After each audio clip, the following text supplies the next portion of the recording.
বর্তমান সময়ের এই ঈদের পর থেকে খুবই ভাইরাল একটা প্রাণী আসছে, হয়তো বললে চিনবেন। বলেন তো কি প্রাণীর উপদ্রব? Russell viper. রাসেলস ভাইপার আসলে কি সাপটা নতুনই আমদানি? না, আজ প্রায় 4-5 বছর আগে প্রথম ধরা পড়ে আমাদের কুষ্টিয়া ঘোড়ার ঘাটে। এই বছর কেন এতটা উপদ্রব, এতটা মিডিয়ার চোখ ওর উপরে আসলো? তলে তলে আমাদের দেশের বৈধ বলবো না অবৈধ বলবো এটা বলার ক্ষমতার এটা বলার আর অপেক্ষা রাখে না, যিনি রাষ্ট্র পরিচালনার জন্য দায়িত্ব পালন করছে আমাদের দেশের বর্তমান যে প্রধানমন্ত্রী, ভারতের নির্বাচনের পরে শপথ অনুষ্ঠানে গিয়েছেন। উনি তো অবশ্য দাওয়াত না পেলেও আগে যাই বসতেন, আর এবার দাওয়াত পাইছে, না গেলে কি আর হয়? হাজার হলেও তাদের বন্ধু, যদিও ভারত, আমরা মনে করি না ভারত আমাদের বন্ধু। আমরা বলি ভারত যদি আমাদের বন্ধু হয় তাহলে পৃথিবীতে আমাদের কোনো শত্রু নাই, আর আমাদের শত্রু ভারত। এই ভারত তো সেই ভারত যে বাবরি মসজিদটাকে ধ্বংস করে রাম মন্দির তারা তৈরি করে ফেলল। ভারতের হাইকোর্টে একাধিকবার কোরআনুল কারিমের একাধিক আয়াতে কারিমাকে তারা বাজেয়াপ্ত করার রিট করেছে, এই সেই ভারতের জমিনে। এরপরে আমাদের যখন পানির দরকার হয়, কপাট সব মুখ বন্ধ করে রাখে, পানি যখন দরকার নাই সব কপাট খুলে দেয়। এটা তো কোনো বন্ধুর আচরণ না। বন্ধু তো বন্ধুকে বাঁচায়।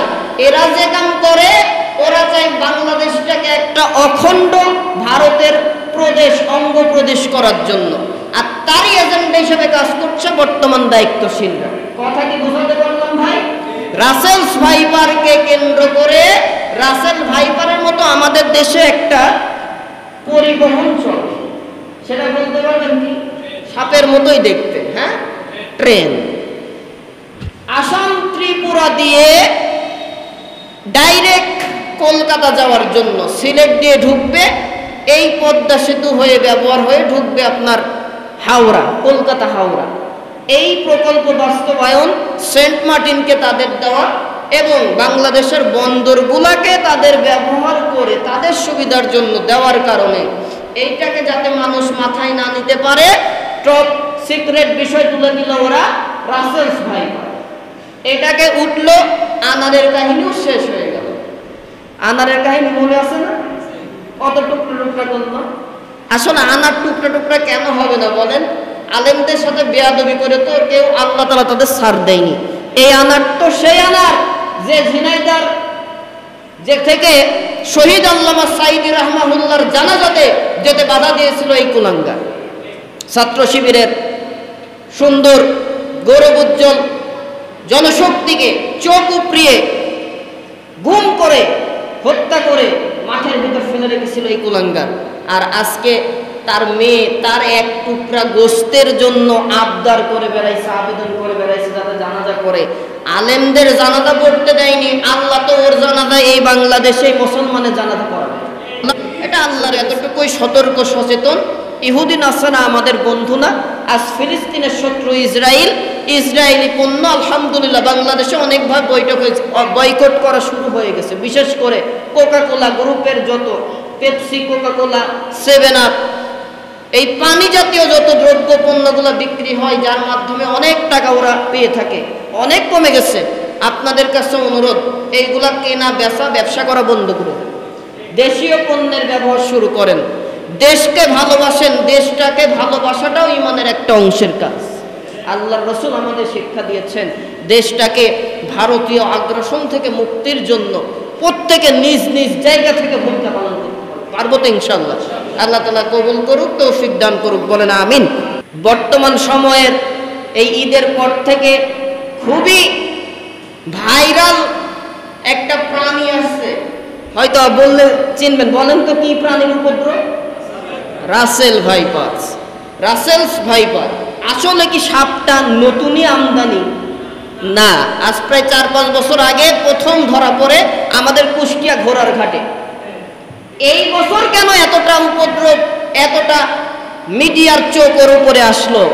তলে তলে আমাদের দেশের বৈধ বলবো না অবৈধ বলবো এটা বলার ক্ষমতা, মানে এটা বলার আর অপেক্ষা রাখে না। যিনি রাষ্ট্র পরিচালনার জন্য দায়িত্ব পালন করছে, আমাদের দেশের বর্তমান যে প্রধানমন্ত্রী, ভারতের নির্বাচনের পরে শপথ অনুষ্ঠানে গিয়েছেন। উনি তো অবশ্য দাওয়াত না পেলেও আগে যাই বসতেন, আর এবার দাওয়াত পাইছে, না গেলে কি আর হয়? হাজার হলেও তাদের বন্ধু, যদিও ভারত, আমরা মনে করি না ভারত আমাদের বন্ধু। আমরা বলি ভারত যদি আমাদের বন্ধু হয় তাহলে পৃথিবীতে আমাদের কোনো শত্রু নাই। আর আমাদের শত্রু ভারত। এই ভারত তো সেই ভারত যে বাবরি মসজিদটাকে ধ্বংস করে রাম মন্দির তারা তৈরি করে ফেলে। ভারতের হাইকোর্টে একাধিকবার কোরআনুল কারীমের একাধিক আয়াতে কারিমাকে তারা বাজেয়াপ্ত করার রিট করেছে, এই সেই ভারতের জমিনে।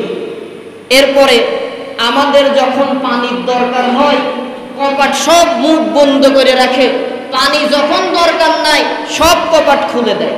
এটা তো কোনো বন্ধুর আচরণ না। বন্ধু তো বন্ধুকে বাঁচায়। এরা যে কাম করে, ওরা চায় বাংলাদেশটাকে একটা অখণ্ড ভারতের প্রদেশ, অঙ্গ প্রদেশ করার জন্য, আর তারই এজেন্ডা হিসেবে কাজ করছে বর্তমান দায়িত্বশীলরা। কথা কি বুঝাতে পারলাম ভাই? রাসেলস ভাইপারকে কেন্দ্র করে, রাসেল ভাইপারের মতো আমাদের দেশে একটা পরিবহন চলে, সেটা বলতে পারবেন কি? সাপের মতোই দেখতে, হ্যাঁ, ট্রেন। আসাম ত্রিপুরা দিয়ে ডাইরেক্ট কলকাতা যাওয়ার জন্য সিলেট দিয়ে ঢুকবে, এই পদ্মা সেতু হয়ে ব্যবহার হয়ে ঢুকবে আপনার হাওড়া, কলকাতা হাওড়া। এই প্রকল্প বাস্তবায়ন সেন্ট মার্টিনকে তাদের দেওয়া এবং বাংলাদেশের বন্দরগুলাকে তাদের ব্যবহার করে তাদের সুবিধার জন্য দেওয়ার কারণে এইটাকে যাতে মানুষ মাথায় না নিতে পারে, টপ সিক্রেট বিষয় তুলে দিল ওরা, রাসেলস ভাইপার। এটাকে উঠলো, আনারের কাহিনীও শেষ হয়ে গেল। আনারের কাহিনী মনে আছে না? কত টুকরা টুকরা করলো। আসলে আনার টুকরা টুকরা কেন হবে না বলেন? আলেমদের সাথে বেয়াদবি করে তো কেউ আল্লাহ তাআলা তাদের ছাড় দেয়নি। এই আনার তো সেই আনার যে ঝিনাইদার যে থেকে শহীদ আল্লামা সাইদি রাহমাহুল্লাহর জানাজাতে যেতে বাধা দিয়েছিল এই কুলাঙ্গার। ছাত্র শিবিরের সুন্দর গৌরব উজ্জ্বল জনশক্তিকে চোখ উপড়িয়ে গুম করে হত্যা করে মাঠের ভিতর ফেলে রেখেছিল এই কুলাঙ্গার। আর আজকে তার মেয়ে তার এক টুকরা গোশতের জন্য আবদার করে বেড়াইছে, আবেদন করে বেড়াইছে যাতে জানাজা করে। আলেমদের জানাজা পড়তে দেয়নি, আল্লাহ তো ওর জানাজা এই বাংলাদেশে মুসলমানের জানাজা করাবে, এটা আল্লাহর বিচার। শুধু এতটুকুই সতর্ক সচেতন, ইহুদি নাসারা আমাদের বন্ধু না। আজ ফিলিস্তিনের শত্রু ইসরায়েল, ইসরায়েলি পণ্য আলহামদুলিল্লাহ বাংলাদেশে অনেকভাবে বয়কট করা শুরু হয়ে গেছে। বিশেষ করে কোকা কোলা গ্রুপের যত পেপসি, কোকা কোলা, 7 আপ, এই পানি জাতীয় যত দ্রব্য পণ্যগুলো বিক্রি হয়, যার মাধ্যমে অনেক টাকা ওরা পেয়ে থাকে, অনেক কমে গেছে। আপনাদের কাছে অনুরোধ, এইগুলা কেনা বেচা ব্যবসা করা বন্ধ করে দেশীয় পণ্যের ব্যবহার শুরু করেন। দেশকে ভালোবাসেন, দেশটাকে ভালোবাসাটাও ইমানের একটা অংশের কাজ। আল্লাহর রাসূল আমাদের শিক্ষা দিয়েছেন, দেশটাকে ভারতীয় আগ্রাসন থেকে মুক্তির জন্য প্রত্যেকে নিজ নিজ জায়গা থেকে ভূমিকা পালন করতে পারবো তো ইনশাআল্লাহ। আল্লাহ তাআলা কবুল করুক, তৌফিক দান করুক, বলেন আমিন।